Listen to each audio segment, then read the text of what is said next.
Next question है preposition का, that is question number 11। Despite of the best efforts made by the government, मतलब government के द्वारा अपन ने कुछ एफर्ट्स लगाए हैं, तो बेस्ट से बेस्ट एफर्ट लगाने के बावजूद भी made by the government the condition of the is going from bad to worse. अरे अरे देखो समझना, इसमें एक वर्ड आया है डेस्पाइट, एक वर्ड होता है बेटा डेस्पाइट, और इसके साथ साथ एक वर्ड और होता है that is in spite of. इन दोनों का एक ही मतलब होता है के बावजूद। जैसे इतनी कठिन मेहनत करने के बावजूद भी वो बंदी फेल हो गई या वो बंदा फेल हो गया, या फिर पढ़ाई ना करने के बावजूद भी नालायक पास हो गया, राइट। तो जब भी हम डेस्पाइट लगाएं तो उसके साथ कभी भी प्रेपोजिशन ऑफ का यूज नहीं करते, लेकिन जब इंस्पाइट लगाते हैं तो उसके साथ हमेशा एक प्रेपोजिशन आता है ऑफ, क्योंकि ओनली डेस्पाइट का मतलब के बावजूद होता है और इन स्पाइट ऑफ का मतलब के बावजूद। तो एग्जामिनर अक्सर डेस्पाइट के साथ ऑफ लगा कर देता है, जो कि गलत है। तो आपको क्या लगाना है, डेस्पाइट में ऑफ को रिमूव करना पड़ेगा। अब सेंटेंस बिल्कुल सही है, डेस्पाइट द बेस्ट एफर्ट, सबसे ज्यादा अच्छे बेस्ट एफर्ट के बावजूद मेड बाय द गवर्नमेंट, जो गवर्नमेंट ने बनाए थे, the condition of the is going from bad to worse, worse का मतलब बद से बदतर हो रही है, राइट। तो ऑप्शन नंबर इसमें डेस्पाइट ऑफ मतलब ए में एरर हो जाएगी। अब नेक्स्ट क्वेश्चन है प्रेपोजिशन का, क्वेश्चन नंबर 12। वो क्या है आपकी स्क्रीन पर है, the invitation card says that Jack marries with मनश्वी next month। Invitation card ऐसा कह रहे हैं कि जैक की शादी किससे होने वाली है, मनश्वी नाम की एक बंदी से अगले महीने। तो यहाँ पे बेटे एक वर्ड यूज हुआ है डेट इज मैरी, मैरी की आई और ई एस फॉर्म यूज हुई है। मैरी के साथ डायरेक्ट ऑब्जेक्ट आता है, मतलब वो नाम आता है। इसमें प्रेपोजिशन विद का यूज हम नहीं करते हैं, क्योंकि मैरी अपने बाद क्या लेती है, वो ऑब्जेक्ट लेती है, वो नाम लेती है। तो यहाँ पे मैरी के बाद का विद जो प्रेपोजिशन उसे रिमूव करना पड़ेगा, मैरिज मनोश्वी। अब ये आंसर आपका सही होगा, तो ऑप्शन नंबर बी में एरर हो जाएगी। नेक्स्ट क्वेश्चन है क्वेश्चन नंबर 30। मैरी की एरर बहुत ज्यादा पूछी जाती है। वाइल प्रोविजंस ऑन इक्वालिटी, मतलब इक्वालिटी पे जो प्रोविजंस बनाए गए हैं, एंड नॉन डिस्क्रिमिनेशन और नॉन डिस्क्रिमिनेशन पर would promote equal opportunity in the process, reservation at jobs should not be denied। बेटा रिजर्वेशन एट जॉब, रोजगार में आरक्षण बोलते हैं इसको, और रोजगार में आरक्षण को बोला जाता है रिजर्वेशन इन जॉब्स। ये तो आपने कई बार सुना होगा, क्योंकि हम लोग तो उसी फील्ड से बिलोंग करते हैं, कंपटीशन। तो रिजर्वेशन इन जॉब या रिजर्वेशन इन जॉब्स, तो रिजर्वेशन इन जॉब्स होगा। एट जो प्रेपोजिशन है वो गलत है, क्योंकि रिजर्वेशन इन जॉब रोजगार में आरक्षण। तो ऑप्शन नंबर सी मतलब थर्ड में एरर हो जाएगी। Next question, question number 14 preposition का।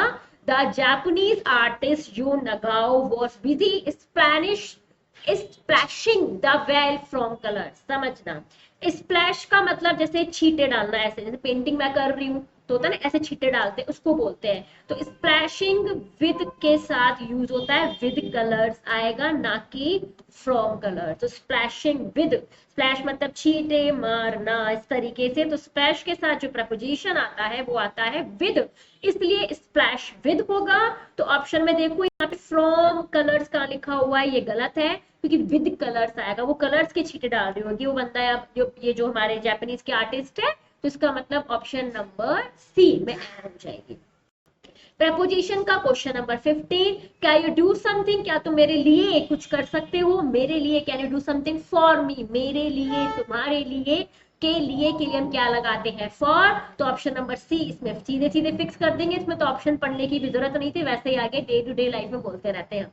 दे लिव, वो रहते हैं कहाँ पे, स्ट्रीट में, इन दिस स्ट्रीट, इस गली में। और मैं के लिए हमेशा क्या लगाते हैं, इन। तो इन द स्ट्रीट या in this street. Next question है क्वेश्चन नंबर 17।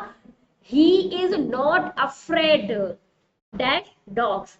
अफ्रेड के साथ जो बेटा प्रेपोजिशन आता है वो आता है ऑफ, और अफ्रेड ऑफ का मतलब होता है डरा हुआ।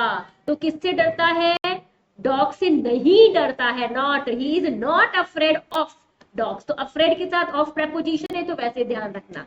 Next question, question number 18वां।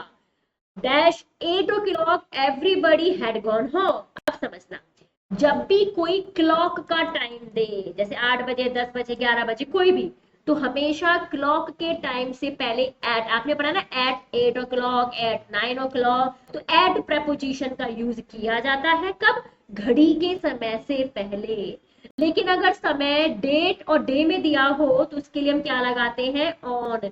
जैसे 8 बजे, मान लो 25 नवंबर, तो ऑन 25th। और मान लो 25 नवंबर को सपोज करते संडे है, तो ऑन संडे, इस तरीके से। और अगर ईयर का नाम दे, जैसे 2015, 16, 17, 18, 19, 20, 2050, 60, 70, कुछ भी, तो उसके लिए हम क्या लगाते हैं? और अगर मंथ का नाम दे, जनवरी, फरवरी, मार्च, अप्रैल, मई, जून, जुलाई, अगस्त, सितंबर, नवंबर और दिसंबर, तो उसके लिए हम क्या लगाते हैं? इल लगाते हैं। तो ऑप्शन इसमें क्लॉकवाइज दे रखा है टाइम, तो हम एड लगाएंगे। देख लेना टाइम किस साइंस में दे रखा है। Next question, the bus did not stop. भाई बस did not stop dash the bus stand. ये बस स्टैंड एक पर्टिकुलर प्लेस है और एक छोटा प्लेस होता है, तो उसके लिए हम क्या लगाते हैं? एट। कोई मॉल का नाम हो गया तो एट, जो भी आप मॉल है उसका नाम लिख दीजिए। कोई छोटी प्लेस, मतलब सिटी से छोटी प्लेस के लिए हम क्या लगाते हैं? एट लगाते हैं। कब? किसके सेंस में? प्लेस के सेंस में। और सिटी से बड़ी प्लेसेस के लिए हम क्या लगाते हैं? इन। जैसे इन जयपुर, मैं जयपुर में रहती हूँ तो इन जयपुर। लेकिन जयपुर के पर्टिकुलर कौन से, जैसे पर्टिकुलर जगह का नाम दे दूं, मैं कौन सा, मैं ऐसे ही कोई नाम दे देती हूँ, जैसे एम आई रोड, तो एट एम आई, समझ में आया? इस तरीके से क्वेश्चन होगा। तो इसमें बस स्टैंड एक छोटा प्लेस है सिटी से, इसलिए हम इसमें क्या लगाएंगे? एट लगाएंगे। Next question, question number 20। Preposition का नेक्स्ट क्वेश्चन है, देयर इज अ पार्क। यहाँ पे एक पार्क है, कहाँ पे? अब देखते हैं भाई कहाँ पे। यहाँ पे ड आएगा बेटा, ये ही क्या होता है? On the. ये टाइपिंग मिस्टेक है, तो आप इसको ऐसे लिख लो, से ही लिख लो, येलो से कर देती हूँ, द। एक पार्क है डैश द टेम्पल। मुझे बताओ, फ्रॉम तो किसी चीज से दूर के केस में आता है, जैसे मेरा घर मेरे ऑफिस से बहुत दूर है, तो जैसे मान लो मैं घर से ऑफिस आ रही हूँ, तो घर से, तो घर को छोड़ के यहाँ, तो घर से, तो फ्रॉम माय होम आएगा, ठीक है। और मतलब ऊपर, तो टेम्पल के ऊपर तो पार्क होगा नहीं, मंदिर के ऊपर पार्क होता नहीं है। अब आपका मतलब भी ऊपर, तो मंदिर के ऊपर अगेन ना, मंदिर के पीछे पार्क है, हाँ ये हो सकता है, मंदिर के पीछे, आगे कुछ भी लगाओ, लेकिन यहाँ पे आंसर आएगा बिहाइंड द टेम्पल, तो ऑप्शन नंबर डी इसका करेक्ट आंसर होगा। अब मूव करेंगे क्वेश्चन नंबर